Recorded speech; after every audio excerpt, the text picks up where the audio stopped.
Hi and welcome to Fantasy Footy Fan. Jeff here. So hopefully all of you had a good round. It seems like there were some pretty big scores, and if you had the right premiums, you would have had a good score. You got on the end of it. But there were some premiums that didn't fire, and that did affect their score. So obviously, as you can see, looking at my team, I scored a 2073, which is well below par. So just having a look at that, I got that score was a rank of 26k, and my overall ranking dropped from 5,444k to 9,083. So it's not ideal, but it's fine. Like, it's obviously not it's not like you can't come back from that. It's a very long season. You just make the right trades and you get your premiums to perform, and then you should be good to go. So having played this game for a very, very long time, we're still only in the early buys, and that's why I'm not too fussed, because I think with some good trading and with some premiums that should be firing, you should be able to get back into it. So having a look at what I did for the round, so just looking at my trades to begin with. So I traded out LDU. I just had to make that trade. He is a premium that's underperforming. In watching the games, he just doesn't look, don't know what it is with him. He did look a bit lazy at times, or he just didn't have that intensity, but he just didn't look like the player I've seen in the past. And Jack Steele, he is the player I have seen in the past. I love the fact that he's getting his contested possessions and he's tackling, and that's a really good sign. So at his price, he had gone up a little bit, and I thought this was probably my last chance to get him in. And that, of course, paid off, because LDU only scored an 80 or a 90 or something. I think he scored 90. Yeah, he scored a 90, whereas Jack Steele scored a 131. So that trade paid off, so I was pretty happy with that. The other trade I was going to make was I was going to trade Zach Reed down to Closey, but I didn't do that in the end, because when I found out that Sexton wasn't playing, I decided to trade Sexton out for Harvey Thomas. I should have really known better. I mean, he still made 24k. His break-even's 13, so he can still make some cash. But look at his scores, like 18, 35, and then 15 this round, and he had that 100, which was obviously a fluke, and it was against the Eagles. So, and he was subbed as well. So who knows if he's got his job security or not. He's 295k. If he does get subbed out, well, then we got to make a decision what we do with him. We may end up just leaving him on the bench until we get an opportunity to trade him. But he is owned by 37% of the comp. So that's a fair amount. A lot would have brought him in last week. But yeah, so I'm not really too worried about him. But yeah, looking at my team and my scores, so to start this horrible round, I made a mistake. I accidentally, so with my Supercoach team, I had my VC on Gawn, and then in this fantasy team, I've been having my VC on Sheasel the past few weeks. And I made a bit of an error and kept it on Gawn, or put it on Gawn. I think I had my Supercoach hat on, and that's obviously the errors that you can make when you're playing both comps. And I forgot to just put it on Sheasel, and I would have taken that 121 from Sheasel, but that was an error. So I didn't take Gawn's score, and I ended up taking or putting the C on Heaney, and he got 108, so just 1 point less than Gawn. So it didn't make too much of a difference there. But looking at my team, so D'Ambrosio, he's going to have to go very soon. His break-even 68. I mean, it's probably time now to take him out, because I think he's going to start losing cash. He made 9k, and I think that's it for him. So overall, he's made 123k. And that's not too bad if he started with him, but most of us got onto him like a week later. So now the decision has to be made. Blake Howes, his break-even's 55. He's made 196k, so that's great for us who started with him. But the decision needs to be made here because I didn't bring in Clowassy. So, either I'm trading D'Ambrosio or House to Clowassy. So I'm going to have to work that out. But looking at my players, I really actually thought that 2073 was an okay score. Or I actually really thought that maybe I would be able to get a higher score than that, but obviously I didn't. So it's just the way that it worked out. Obviously I had Jeremy Sharp on the bench. I wasn't able to loophole him either, so I missed that score. Tom Green with an 88. I mean, that's got to really hurt. It did hurt, obviously, getting such a low score. I expected more from him. Some of the other premiums, Jack Steele came through for me. Butters was okay. Martin was great. Crouch was okay. I mean, they tonned up, so you got to be happy with that. I think Luke Jackson, he is probably ready to go soon now that Sam Darcy is coming back into the team. Tom Powell did all right for an 89. So the mistake, I guess that I made. Not really a mistake. I mean, I would have loved to have traded Jordan out. I was hoping for a better score against West Coast, but he just didn't come through. But, Fife came through, even Dempsey. But see, this is my problem right here, is that probably most other teams don't have that extra rookie on the ground, and I do, and that's probably what really hurt. And I'm not going to be able to do anything about it this week because my plan is to trade probably Massimo down to Clowassy, likely, so I can get that cash, and I may just have to keep House there, and I'll be upgrading Jordan to Flanders, and that's probably a trade that most would have made last week, but I'm a week late on that.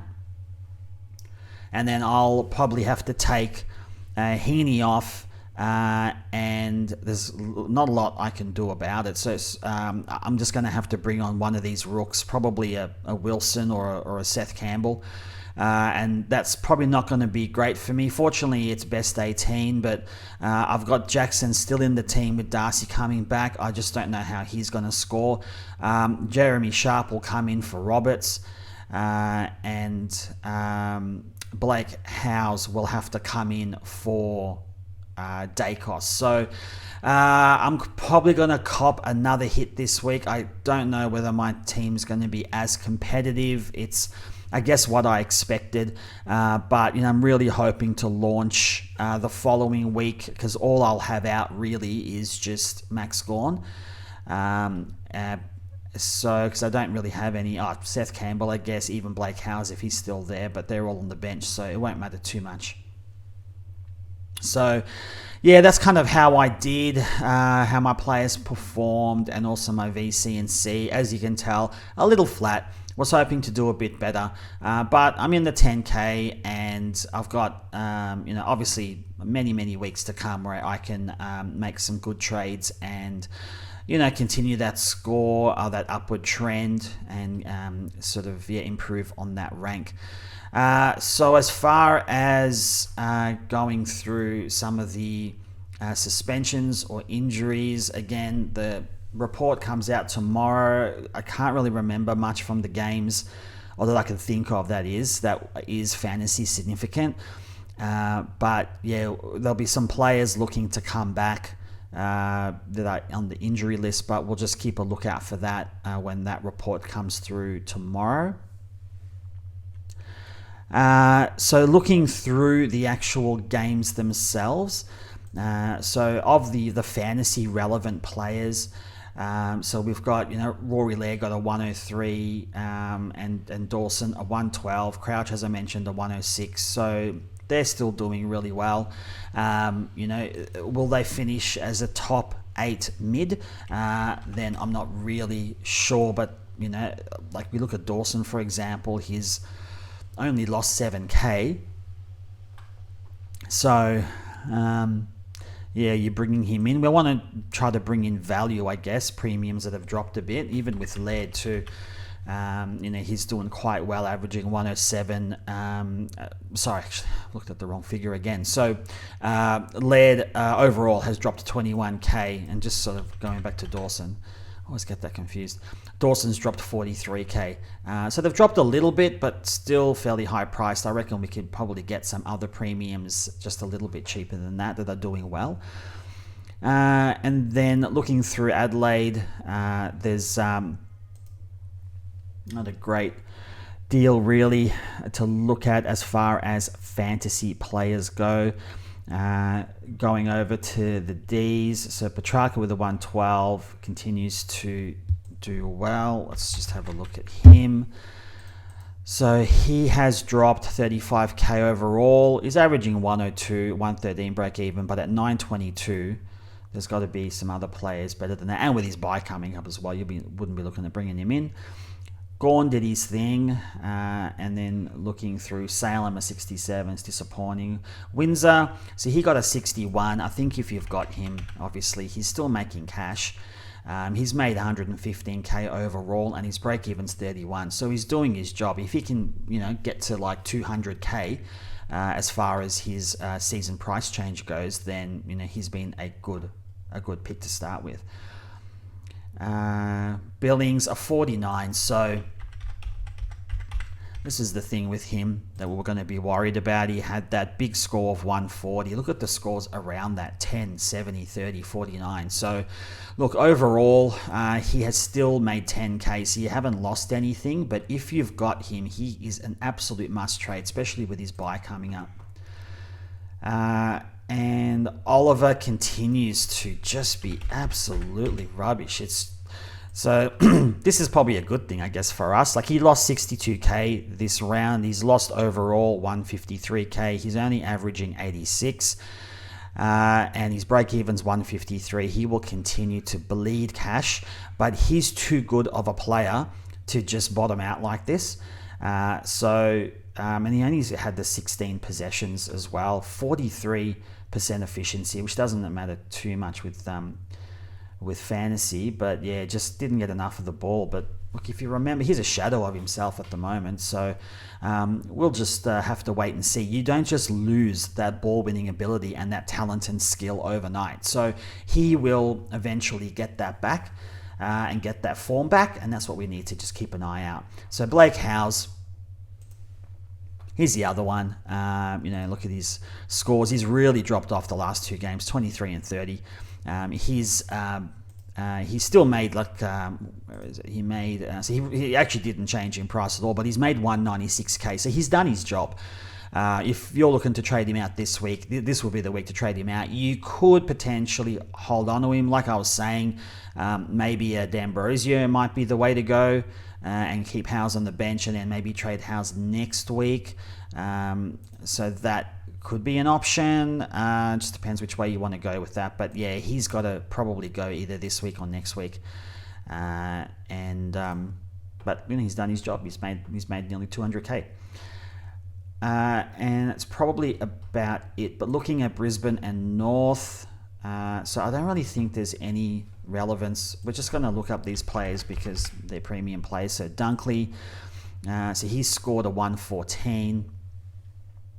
He's gone up 21k overall. He's averaging 111, so he's doing his job. So if you've got him, look at his scores, 104, 126, 101, 114, all turning up every week. So he's only owned by 2%, so he's definitely a pod, and probably the same with Neil as well. So Neil's averaging 90, so he's actually not doing as well. So a 78 this round,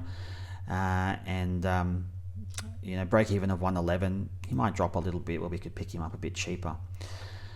Dane Zorko's an interesting one, right? Like, we're not really wanting to bring him in, but he's just forcing our hand. Excuse me.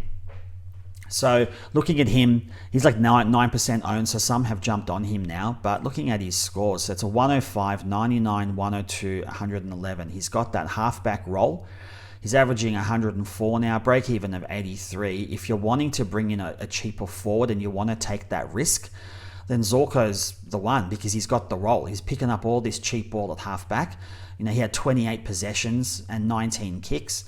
Of those 28, kicked a goal as well. So that's good. He's just good. What can you say? Could he end up being a top 6 forward? There's every chance that could be the case. I guess we're worried about not just his age, but obviously his injury history, but maybe playing half back. Like, normally he's playing sort of in the middle or half forward, and he's sort of, battered and bruised. But playing at halfback, he's getting a lot of easier, cheap balls, so that might help his endurance a bit. But we've got to keep our eye on him. If you've got him, that's awesome. It's great. I think he'll continue to put out these scores. But if we don't have him, I reckon it's probably time to look at seeing if we can bring him in. But again, in my case, obviously, I don't have Flanders, so he's the one I really need to get first before I even think of looking at Zorko. So Kyle Lohmann with a 78, that wasn't too bad. So Lachie Neale, I mean, look, he was subbed out, as I mentioned before, but that was in the fourth quarter. And then looking through, not really anyone else, but with North, so Sheasel continues to just put up these 120s. And look at that, 120, 121, 126, 121. Man. I was really happy with that. 64% owned. You've got to own him at some point because he's going to finish a top 6 defender. And he's a fantastic VC option, a captain option as well. So Comben was a bit of a surprise. Didn't expect that. So he played really well. He had 25 possessions, took 8 marks as well, 5 tackles too. So he had a score of 107. So do we look at him the way we look at Powell? I mean, it's only one game, but he scored a 107 and he looked really good. So I got to watch this game and he actually looked great playing at, I guess, probably fullback, centre halfback, playing on Gardner. And had a good game. So his break-even's -3. So he is an option. If you've got players like Flanders and your forward line's already set up, it may be that you move on to Comben, especially if you've got some of these rooks like a Gallagher or a Campbell or a Wilson. If you can get up to a Comben, Comben's only 387k. So if Comben has another good score, he may be the one to trade one of these players too. In fact, that might be something I might look at for next week. Is maybe getting Gallagher to Comben. But look, the other thing to look at is it could just be a one-off. I mean, in a lot of these cases, it is a one-off score. So, so a 107, still pretty good. But Sherry, he continues to, put up these scores. What do you get? 102. So he continues to put up these scores. He's made 173k overall. He's averaging 102.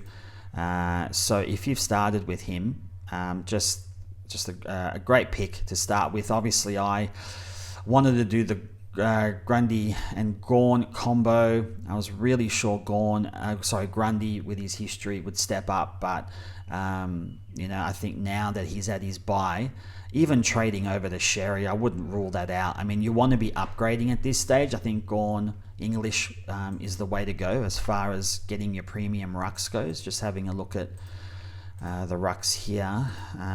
So Marshall obviously is the other one. Marshall's averaging 114, so he's started off really well. But I did read that I think Ross Lyon might be thinking of bringing in Tom Campbell just to give Marshall a bit of a rest, not to take Marshall out of the team, but just as a bit of a chop out and to help him out because apparently he was quite exhausted in this game. So Marshall's a good pick. English has dropped now again even further. So we're not up to the Western Ballers game, but I just want to bring it up anyway. So he dropped 34k this round. He's dropped 77k overall. He's now under $1 million and his break-even's 145. So this is where I'm looking. I'm looking for English because he's going to be value. And it is possible that with Sam Darcy also rucking a little bit too, maybe it's impacting his score. So I'll be looking at English in time. But let's go back to North. So LDU, I don't know what's going on with him. Only another 90 as well. He's just not getting enough of the ball. 3 tackles, you kind of expect a bit more than that. Only 3 marks as well. So yeah, I'm kind of pretty happy that I traded him out. Tom Powell continues to make us money. Is it too late to bring him in? I would say so because he's gone up 172k overall. Went up 48k this round. His break-even's 46, so he's getting close to maxing out. And his last couple of scores, so 103 last week, 89 this week, he's got the role, playing in the midfield. Having a look at his CBAs, he's still getting pretty high CBAs. So where are we? Where's the North game? So yes, like 77% CBAs. So he is still doing quite well and making us cash and getting scores. Fisher, he got an 83. So that's actually okay. I mean, if you do happen to own him. So let's have a look at his scores. So he's 76 and 83. He's come back a little bit. I mean, overall, he's made 29k and he went up 13k this week and his break even 67. So you're not bringing him in. But, you know, if you've got other pressing issues, then you're probably holding on to Fisher for now before looking at trading him out. And then, so Dersma, I don't know if you've got Dersma, if you started him as a rook. Sorry, here we go. So Dersma, so he's made 115k overall. He scored a 61 this week, 27k he went up, and his break even's 29. So yeah, he's owned by 47% of the comp. So he's doing his job and he's making money. So I mean, you're not bringing him in, but you're holding him for sure. McKercher, a little bit disappointing. So yeah, he scored a 50. Was hoping to get better than that, but nevertheless, I mean, he's gone up 200k overall and went up 33k this week. So he's made us our cash that we wanted from him. He's now 499k is his price. So he's doing everything right. Break even of 38. So you're still holding on to him because he's probably still got a bit of cash to make. So looking at the next game, Port and Essendon. Looking at Port, so Connor Rosie came through with a 133. So he is in great form at the moment. He's averaging 114, some pretty big scores, a break even of 105. He's 974k now, so he is top price premium. Would probably likely finish in the top 8 as far as mids for the year. The other one as well is Horn Francis, which, you know, I've been pretty big on, as you know, since the start of the year. So here, that's an 87 and a 111 for him now. Break even of 45, and he's averaging 99, and he went up 36k this week. So I think he is one that is worth considering. Let's just having a look at some other info on him. Yeah. So I think he's definitely worth considering. Now, Wines wasn't in the team, of course, so he'll be coming back. But I still think that he can not only make some cash, but still score decently. And he looks great. He doesn't, like, if you compare how he looked in the past couple of years to the way he looks this year, he's at a full preseason, and he looks the way that LDU used to look. Just the explosiveness and just very exhilarating, and just love watching him play. So he could be an option if your rest of your team is okay and you're not having to make any other changes. He could be an option there.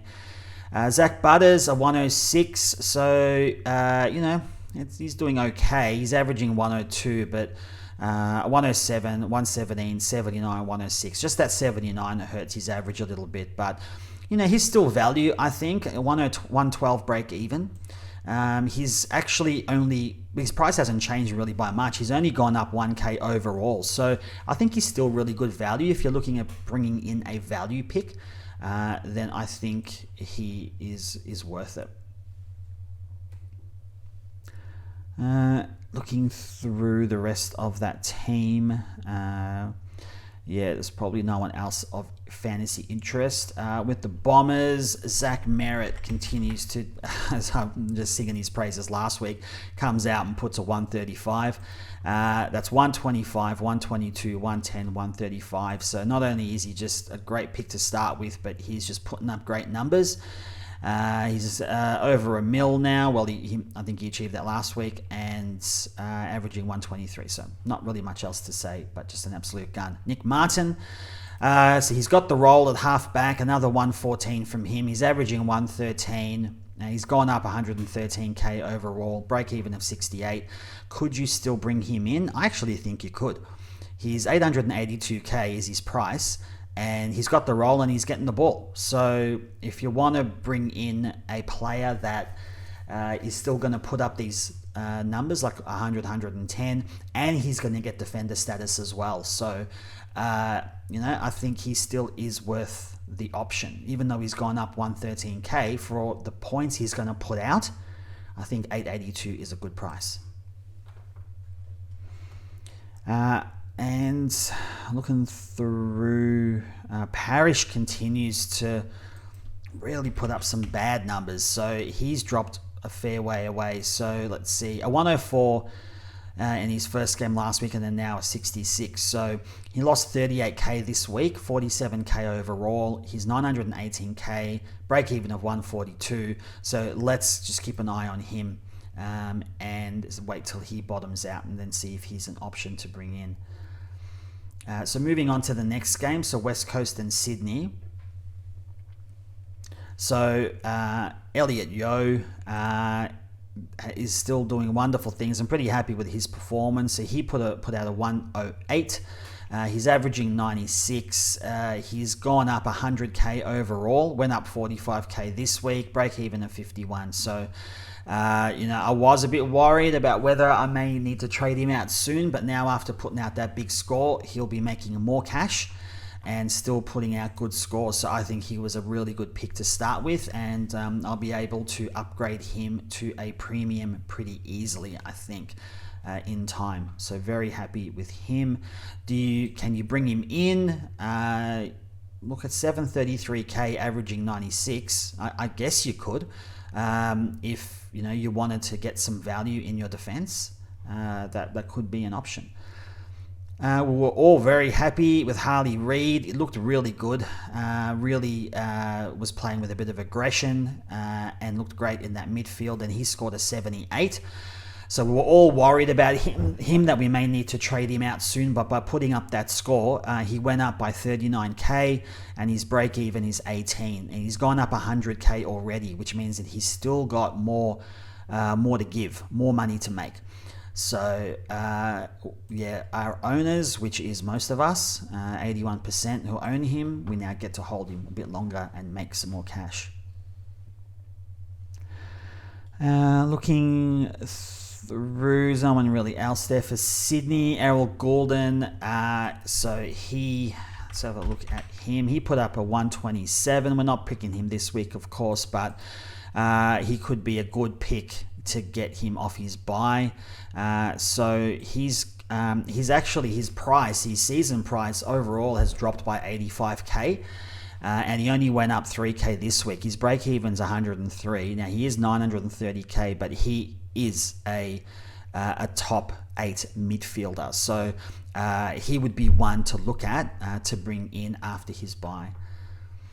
Isaac Heaney, so another good score from him. I was a little bit worried with Adams in the team, what would happen. But he ended up scoring a 108 and is still scoring well. So, do we trade him out? I mean, I think that is a play. It's certainly an option. You could trade him out and I don't know what other sort of premium forwards there are at the moment. I guess just having a look at let's have a look at the forwards. So if we're talking premiums, I guess we're looking at Zorko and Flanders. I wouldn't really be considering anyone else aside from Heaney. Maybe even, I guess, Jackson as well is an option. Not to bring in really, but if you've got him. But at this stage, if you're going to have a premium, then Heaney is a premium you'd have. So, I guess for me, I'm holding. It's going to hurt my score a little bit this week, but, I'll be better off in the long run having Heaney in my team because he is a top 6 forward. By the end of the year, he will be. And I think John Longmire is continuing to play him in the midfield. I think that's still the go. And even with Parker coming back as well, I think that should be okay. He's averaging 119. There's no forward that comes close to him as far as that goes. So if you're trading him out this week, then your plan would be to trade him straight back in after his bye, if you can afford to do that. Brody Grundy, so he got a 93, and I think that it is time, if you've got him, to trade him out. So Yeah, so let's see what's he done so far. So looking at his scores, 118, 53, 90, 103, 93. It looks like that's the kind of player he's going to be. He's gone up 78k overall and went up 16k this week, and his break even is 80. So I think he's done his job and he's primed. He's 755k. So I think definitely be trading him out. Trading him, of course, to either a Marshall or even, obviously, you can go early on an English. But even with a Sherry, whose break even is only 65, you could bring in Sherry and ride Sherry out a bit longer, who's putting up better scores than Grundy. Yeah, ride Sherry out and then make more cash off him and get those scores, and then maybe upgrade from Sherry to an English when he bottoms out a bit. So that could be a play as well. Looking through, so Adams came back and scored a 79. A lot of teams were going to start him, so he dropped 3k. His break even's 83. I don't think we're looking at bringing him in. Well, obviously not this week, but even next week as well. But he's got a decent role. He played all right, but we'll just keep an eye on him. So Matt Roberts, he put up a 69, continues to do what he was designed to do, which is to make cash and put up some decent scores. So he's made 310k overall, the best. I haven't checked the price increases, but probably the best rookie so far. And he's went up 50k again this week, and his break even's 34. So for me, because I've got Sharp on the bench, I'll be bringing Sharp on and putting Roberts on the bench. I really want to keep Roberts because I think he's going to still put up some good scores and make more cash. So that's what I'll be doing with Roberts. So James Jordan only scored a 60. I think we were all really disappointed with him playing against West Coast, scoring, hopefully putting up a bigger score than that. But you've got to look overall. He's averaged 70 and he's made 112k overall, and he's done his job, which is what we wanted him to do up until the bye, and now it's the time to upgrade him. So a lot of you probably may have upgraded him last week, and there'll be a fair few upgrading him this week, and likely to players like Flanders or maybe even a Zorko. Could be an option there. And then that's probably it for that game. And then Fremantle and Carlton. So Brayshaw came out with a 148. Big score from him. So he's doing very well. Started the season really well. A 118, 91 and 84. Not that great, but then now with a 148. So if you brought him in last week, you're laughing at that. So overall, he's lost 34k. But his break-even's 106, and so I think he's going to end up staying around that 950 price, in my opinion. But yeah, he's still a fantastic option, but quite expensive. Could be some other options out there. Hayden Young, so he continues to play that midfield role and do quite well for us. So he scored a 108. He's gone up 36k overall, break even of 79. So I think he'll continue to make us money, especially like you look at these last two games. His first two games, weren't that great, and a lot probably traded him out after that second game when he scored a 75. But 129 and 108 in his last two games, and he's looking really good. Could you bring him in? Look, he's gone up 36k overall. It's not a massive jump. He's only 841k and he's averaging 100. So look, it is an option. I think for those of you who traded him out, it's always tough when you've traded out a player to then bring him back in shortly after. I mean, it's just it's hard to make. It just doesn't sit right. But he's good value and he's scoring well and he's got the role. So, I mean, I don't know if there's many other better options. Let's have a look at the averages. So if you look at Hayden Young's last couple of games, he's averaging 101, but he's obviously averaging 115 or so in his last two games, and he's only 841k. So if you have a look at some of these other players, like Whitfield, is averaging 111. He's 930. Luke Ryan's 920, averaging 105. Wangani Malira is 845, averaging 101. And Duggan, 857, averaging 100. Stewart, 870, averaging 98. So you look at all these players and comparing to Young. Young is good value for what he's priced at and for what he's scoring. Looking on, so Jeremy Sharp was obviously the one that if you had him on the field, then you're laughing. He scored a 106, but either way, for us who own him, because he's owned by 34%, actually I thought he'd be a bit higher, but for us that have him, obviously we're ecstatic. He's made 210k overall, so he's already probably made the cash we wanted him to make, but he's got so much more cash to make. He went up 72k this round. His break even is 5. He's averaging 80. So this is just great for us owners. He's going to make so much more cash, and it's going to be a very easy upgrade to a premium, or a really big downgrade and then upgrade.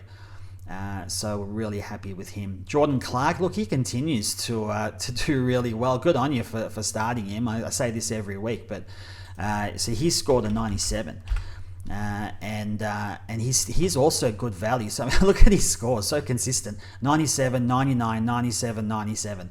So that's what he's getting. He's gone up overall 87k. So you've missed out on a bit of that, but he's only 778k. And averaging 97, surprise, surprise.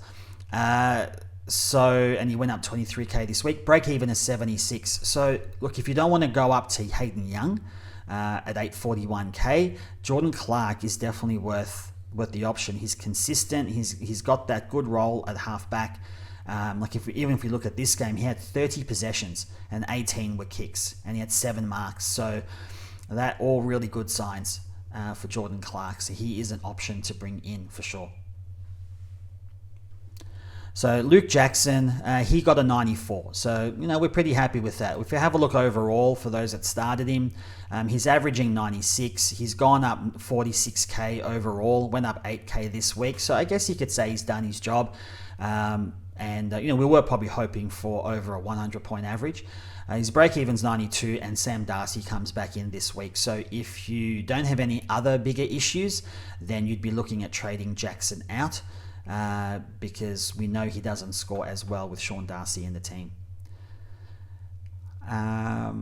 So moving on, and we've got Luke Ryan. He scored an 85. There's actually a lot of Freo players, relevant Freo players. So he's averaging 105.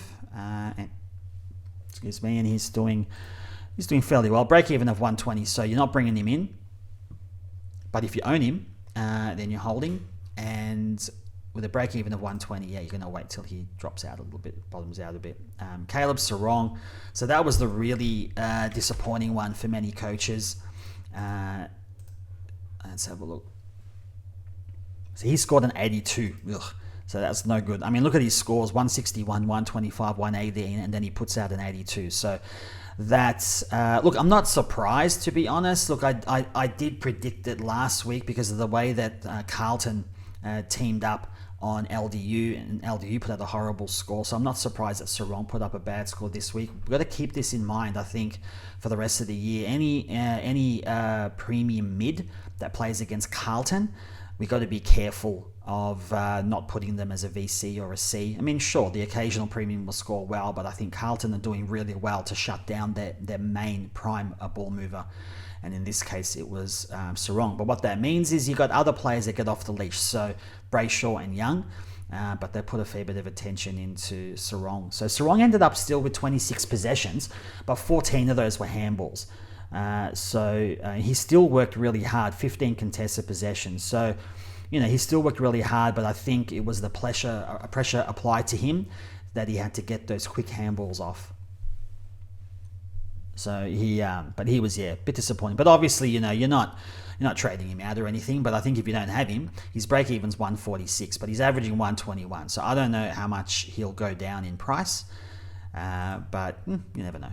keep an eye on him anyway. Nat Fife, so he had a really good game. We were all a little bit worried about him and whether we'd need to trade him out. In fact, some did trade him out, and that's understandable. But he put up a decent score, 78, and he went up another 18k. He's gone up 73k overall, and he's averaging 72. So he is doing his job. So I'm not looking at trading him out this week just because I've got more important things to do.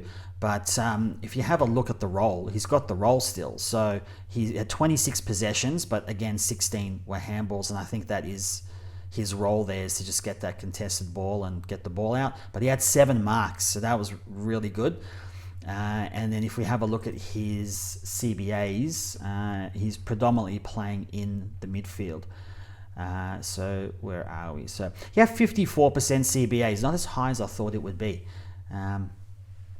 because he did actually play up forward a little bit too, but still did really well. So if you own him, you're happy with that. You could trade him out, I guess, this week, but as I said, I mean, I prefer to trade out Jordan, but depends on your structure, obviously. And then looking further with Freo, yeah, it says no one really there. Joshua Draper got a 13. So yeah, if you got him, you got to get him out. With Carlton, there's not a lot of relevant players for Carlton except for Zach Williams, who got a 69. So he continues to still, make us cash, but slowly. So he's made us 84k overall. 20k increase this week, and his break even's 48. So I think he'll still continue to make us cash, but I think it's going to be a bit of a slower burn with him. I mean, you're not bringing him in, but I think you're probably still holding and fixing up other areas of your team. And that's probably it as far as for the Blues. So not overly fantasy relevant. So looking at the Bulldogs in Geelong, so Bont came out and put out a big score, a 149, and just having a look. So look, overall, he's lost 64k. I think those that don't have him were hoping he was going to lose a little bit more again this week to bring him in, but he actually went up 12k because he got his break even. So his break even's now only 105, and he's averaging 111. It's just typical Bont stuff. I think if you don't have him, like I don't have him, we're hoping that he's going to bottom out. Or drop in price. He's dropped 64k. I don't know how much more he's going to drop though. I think you're pretty lucky getting him under $1 million. If you really want to get him in, then this might be the week to get him in. But he's just a champ, and I don't know if we're going to get him any cheaper than that, to be honest. So Libba, I don't know if many own Libba. I might have checked this last week too. I think he's got low ownership, so I'm not going to talk about him. So English only scored a 93. I do wonder how much Sam Darcy is affecting his role, but that, as I spoke about English before, that 93 does help non-owners like myself. So he's lost 77k overall, another 34k this week, and break even 145, as I said before. So we're waiting for him to actually drop in cash and then pick him up when he's bottomed out. Riley Sanders, so we're all pretty happy with him. The nearly 70% that own him. So he put out another good score, an 84, and so he's and then that's from an 85 the week before. So his break even is 9. He went up 66k this week, and he's made 210k overall. So he has also done his job, and he'll just continue to make money with a 9 break even as well. So very happy with him. Sam Darcy got an 81, but I don't think we're bringing him in just because he's just a little bit too pricey. So yeah, he's gone up 82k overall. He's averaging 75, so he's actually doing all right. I mean, I guess he's an option maybe to bring in, but I think there's other players worth considering over him. Harvey Gallagher only got a 51, but nevertheless, he's made 190k overall, so he's doing his job. 53k increase this week because of his score last week, and he's got a break even of 7. So, ideally, I don't want to be fielding him because he's probably only going to be putting out 50s and 60s. He got that random 90 last week. I don't think he's doing that again. But yeah, he's one that you want to have on your bench. Unfortunately, I have to have him on my field, so it's not really ideal. Yeah, my forward line's going to be pretty awful this week. So looking further on, where are we? So that was Gallagher. Yeah, so we'll move over to, actually, I guess probably we might as well just talk about it very quickly, but Jack McRae, I guess we're keeping an eye on him. He's now, because of his last two scores of 75 and now 28, he's lost 79k overall, 60k this week, and his break-even's 143. But he scored a 28, and that was in 23% game time. He played a little bit in the middle when he came on as the sub. So let's just keep an eye on him. If Bevo decides to play him full time and put him in the middle, then that's good for us. We can bring him in. But yeah, he's got to play a few games full time in the middle to consider that. So with the Cats, we're looking at here. See, I don't know if anyone of you have Holmes. Let's have a quick look. So 3% owned, so not really. But yeah, I think he was a pretty good pick to start with. One of those value picks in that price point of Amon and Martin and Crouch and so forth. But Tom Stewart's, as I mentioned before, only an 83 for Stewart. So for owners, that's really disappointing. For non-owners, I guess we're happy with that. His price hasn't really changed, only gone up 1k overall, and he dropped 5k this week, and his break-even's 108. So yeah, he is a good option to bring in. He's averaging 98. So yeah, if you're wanting to upgrade to a premium, maybe your plans to go from Dacos to a premium defender, and Sheasel's a good option. Sheasel is a good option if you don't have him, but Stewart's a good option at his price. What else have we got here? So Oliver Dempsey continues to. He'll probably. I wonder if he'll end up being probably the best rookie between him and Roberts in the end. But Dempsey, scored a 72, went up 64k this week. He's made 238k overall, and he's priced at 490. So he's going to be another one of those ones that's going to be a great upgrade or a fantastic downgrade. So yeah, he's got the job security, and he's got the good role, and he's playing well. Is it too late to bring him in? I think so. Now he's 490k, but his break-even's 12. So if you've got no one else around that price that's worth it, then you could consider it, I guess. Let's see. So Jai Clark. So I haven't got Jai Clark, but for those who have Jai Clark, let's just have a look at how many own him. So still a fair few that got him, 47k. I guess for those that have him, there's probably more pressing issues to worry about than Jai Clark, but he's a very slow burn, but he's made 94k overall, and he's went up 29k this week. His break-even 17. So look, without a doubt, you're just riding him out till he slowly continues to make money and maxes out, and then you just worry about him then. So look, he's still making your money. So the only concern though is that he was subbed out, and he only played 57% game time for that 35 that he got. So yeah, now I'm a bit unsure about his job security. So moving on to Gold Coast and GWS. Excuse me. Excuse me, sorry. So Flanders, he got a 102. As I mentioned, sorry about that, a frog in my throat. So Sam Flanders, I think if you don't have him, you're bringing him in this week, probably for Jordan. But you've got to have him. He's a top 6 forward. So the surprise packet here is Sam Clohessy. Now, I did speak about him last week. I was really big on him. I would have brought him in if not for Sexton going out. I thought at that point, well, let's bring in a Harvey Thomas, see what he does. He'll make a little bit of cash and then bring in Clohessy this week. But I just didn't expect he'd do so well. He scored a 95 and he looked great. I think he was playing, mostly up the wing, in defence and up the wing. Yeah,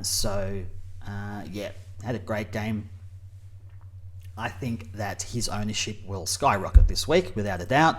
He's already owned by 14%, but I reckon we're all bringing him in this week. Either you've got Reed and you're trading him to Reed, or you're downgrading D'Ambrosio or Howes, but I think you've got to bring in Clohessy. I think his scoring potential is great. His job security is great now.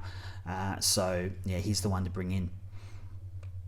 Matt Rowell got an 80, so he did all right. But Tuke Miller, that was really disappointing. He didn't have a great game. He scored an 80, and yeah, he's now averaging just 99. 110, 100, 109, good scores, but now an 80, and that really hurts. Overall, he's still made 19k. Like, not that you care about what a premium makes, but you know, he's playing above his initial price point. And lost 13k this week. A 117 break even. So if you're looking at a value player to bring in, not that you'd maybe bring in Miller this week, you could, I guess, but you might, you know, wait till he drops a little bit before bringing him in. But good to keep an eye on anyway. So Will Graham was the other defender, and he scored a 63. So that's decent. Went up 27k, break even of 4, and he's priced at 252k. So if you already have Sam Clohessy and you brought him in last week and you're looking to trade down to another rook, then he probably is that rook to trade down to in your defense. But for someone like myself, I mean, I don't have Clohessy, so I'm bringing him in, and maybe I'll look at Will Graham next week. Bodie Yulin got a 51, and that's Ethan Reed. I think Ethan Reed's actually a bit expensive. He's 270k, so Reed came in and played, and you know, he was okay, played that kind of forward ruck role, scored a 25, so yeah, we're probably not thinking about him too much. Over the GWS, and Lockie Whitfield had a good game. So here's one we've got to think about, you know, maybe bringing in. Does he finish as a top 6 defender? Likely. He's averaging 111. So scores of 137, 100, 102, 106. So he's gone up 75k overall, breaking even of 110. If you're wanting to bring in a premium defender, then Whitfield definitely is that player. Tom Green, very disappointing score. Didn't have the game we thought he would. Only 23 possessions, and 13 of those were handballs. So we expect more than that with Tom Green. He did have 8 tackles though, so he really tackled quite well, which is good. But the other thing too is that he actually conceded 3 free kicks, which doesn't help. As well, he would have lost a few points there. So, but you know, he's a champ, and he'll come back this coming week and no doubt score quite well. Looking through GWS, so Aaron Cadman got a 42. Harvey Thomas I've spoken about, which was very disappointing, and now we're really unsure about his job security. But Cadman, not that you're bringing him in, but for his owners, you're holding, because he's doing his job. He's made 136k overall, 34k went up this week, break even of 18, so he is doing his job. Then going to the Richmond St Kilda game, and looking through there, so Tim Taranto, he got a 99, so he's slowly going down in price. He's lost 119k now overall. Went up 3k this week. His break-even's 97. So I think if you're wanting to get in a premium midfielder, now Taranto has the bye next week, so you're probably not bringing him in this week, and you're probably hoping he doesn't get to his break-even, and then could be a really cheap pickup after his bye. So just keep an eye on Taranto. Seth Campbell got a 64, and so he continues to make us cash. We're not fielding him, but he's great to have on our bench, and he's doing his job. So he's made 191k overall, went up 39k this week, break even of 20. So yeah, he's doing his job. If he can end up making 250k, then obviously we're pretty happy with that. And then there's probably no one really else interesting there. For Richmond, for St Kilda, Rowan Marshall I've already spoken about, so he scored a 136, but let's just keep an eye if Ross Lyon brings in Tom Campbell, because if he does, And I just don't know whether we would be looking at bringing in Marshall. But yeah, he is a premium and one to have. And we've got that option between Gawn, Marshall, and English, I guess. Jack Steele, I spoke about a 131. So great game from him. And can you still bring him in? I think so. He's averaging 120. And he is the Steele of old. I actually think he'll continue to average around that 120 mark. And as I've said many times before, when Jack Steele is tackling and getting contested possessions, then that's when you jump on, because that means he's fully fit and he is going to score like a beast. And he had 10 tackles this game and had 18 contested possessions. So I don't think he's carrying any injuries, and he's in great form, and that's why I brought him in last week. Wangani Malira, so he had a 127. So this was one of those games where, you know, between Sinclair, Wangani Malira, and Bonner, you're kind of thinking, well, someone's going to miss out while the others score well, but not in this game. So Wangani Malira got 127, 22 kicks out of his 27 possessions, and 11 marks. So just awesome. So he has gone up 21k overall. So there's not a massive difference in his initial score. So he's also, I think, value, because he's put up scores of 122 and 127. I think that is how it will go. As I said last week, with those between those three players, they'll score really well than a lower score than really well. But overall, it's going to be good for someone like Wangani Malira, who's only 845k, break even of 84. So he is also an option, like Young and a few others that you could bring in. So Sinclair as well, he got a 105. So he continues to lose a bit of cash. So overall, he's lost 49k. His break even's 109, and he's 873k. So I guess he's averaging 94 as well. So you're probably tossing up between him and Wangani Malira to bring in, and then Bonner. So for those who obviously have Bonner and jumped on when you did, and then he scored that 61 the week after, and then obviously you're like, oh no, this is not going to work out. But now a 127 and a 94 after that. So he's averaging 96. His break even's 33. He's priced at 659. Is it too late to bring him in? I actually don't think it is. I still think he's got plenty of cash to make, and he's putting out decent scores. So I still think it is an option, a value pick in your midfield. Darcy Wilson, he continues to make us really good cash.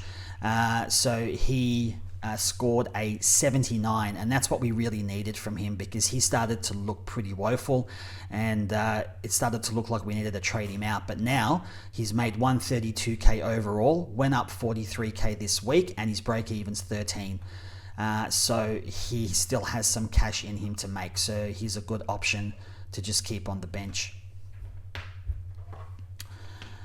And moving on, sorry, just need to make a little fix up here with something.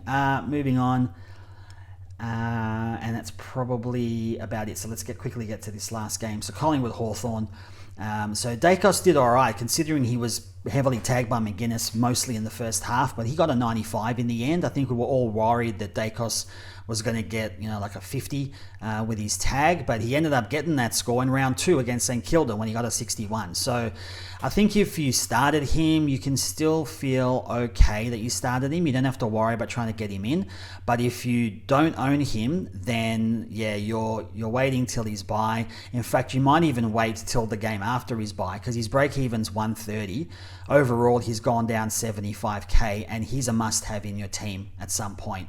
So I think if you don't have him, I think you're looking at getting him either after his bye, so after this round, or you might even decide to wait a week and then get him, because he's got the potential to get that 130, but there's every chance he might not. So yeah, he's good value if you don't own him. So De Goey put out at 135. This is just a really quick look at De Goey, because he's just dropped so much. He's dropped 121k, went up 13k this week, break even of 61.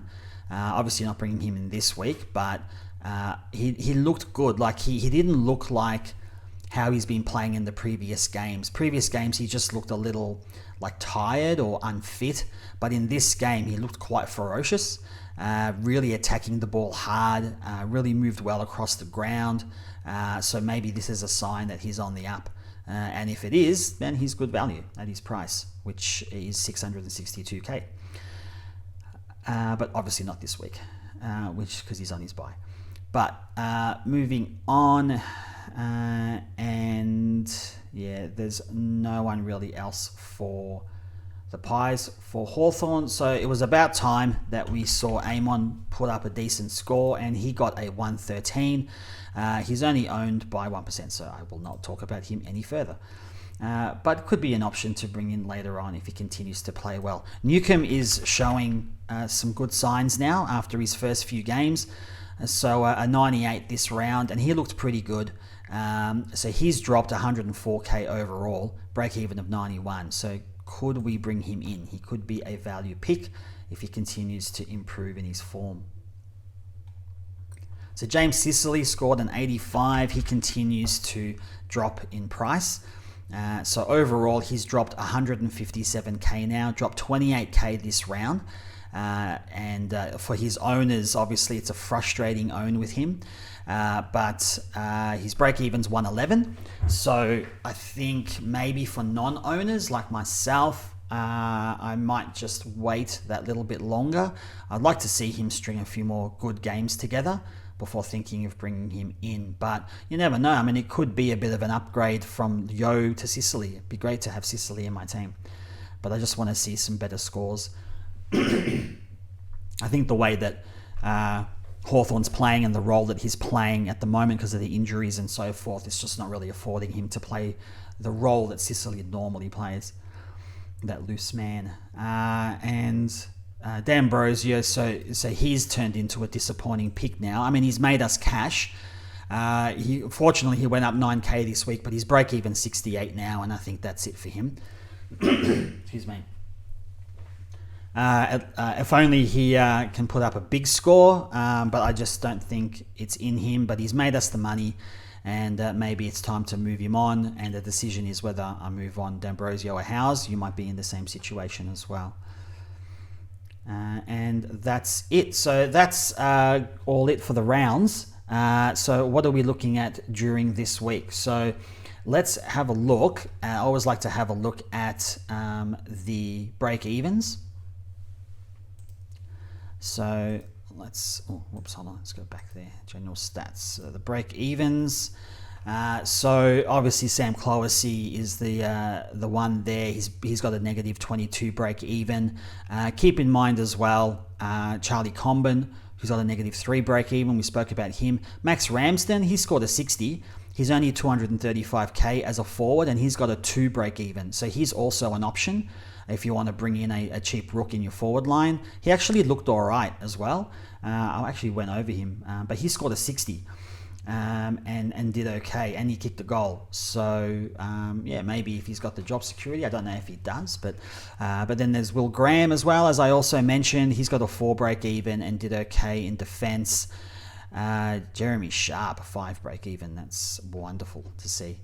And then as far as other players to bring in, there's a few that have lower break evens, but as in like, 6s, 7s, 8s, but I don't think there's, aside from those ones I mentioned, there's no one for me anyway really of interest who's got a low break even but also scoring decently, because that's what you want, because you don't want to bring in someone who's got a low break even but they're a slow burn or they don't make enough cash. So that's for the lower break evens. For the higher break evens, so obviously we mentioned Clayton Oliver. We're looking at him dropping.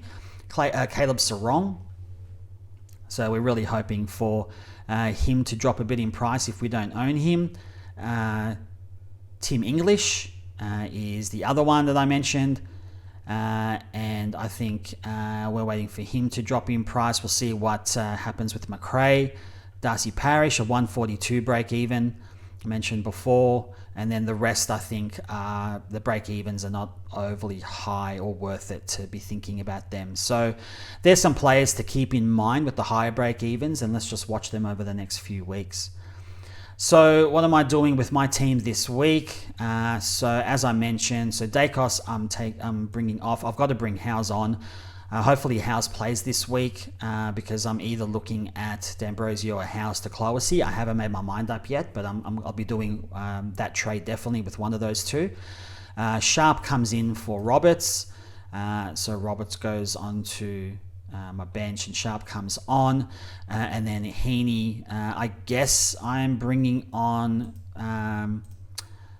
maybe a Wilson after last week's game. Heaney comes off the ground, and I'll be trading Jordan to Flanders. That's a definite trade, and that's what I'll be doing for my VC and C. So looking at the games coming up, I will likely be upgrading. Let's have a look. I haven't really considered my captain and vice captain choices, but excuse me, but I was thinking about maybe Green against St Kilda is an option, or even Steele against GWS. I think might be an option there. I think if you've got Bont or English, you're definitely VCing one of those. They play Friday night. Gawn obviously is an option against McInerney. I reckon that might be a good VC option as well, even Petrarca, I guess. With Carlton and Adelaide, I guess Carlton will probably put attention into Dawson or probably Laird, which means that Crouch should actually score quite well. Not that you'd probably captain Crouch, but he should still score well.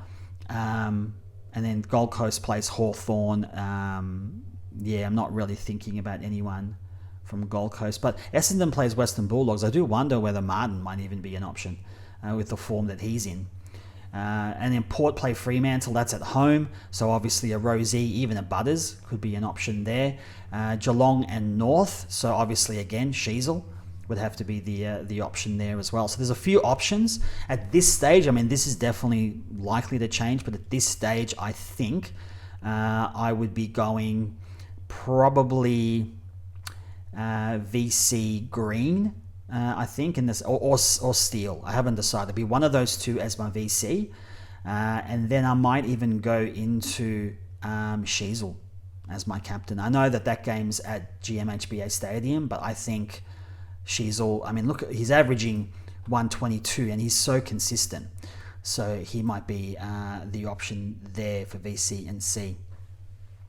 So that's everything for this week. Unlikely I'll put a video out this week. Later this week I'll try, but I might not. So hopefully this has been helpful. Hopefully you had a good score over the weekend and you get another good score coming up and continue to move up in rank. Just we want to keep an eye out on taking advantage of these rooks when they come up, like a Clowassy. And we want to also continue to look at these value picks that could actually improve our teams. So all the best with your team for this week, and I will catch you at the end of round 5. See you.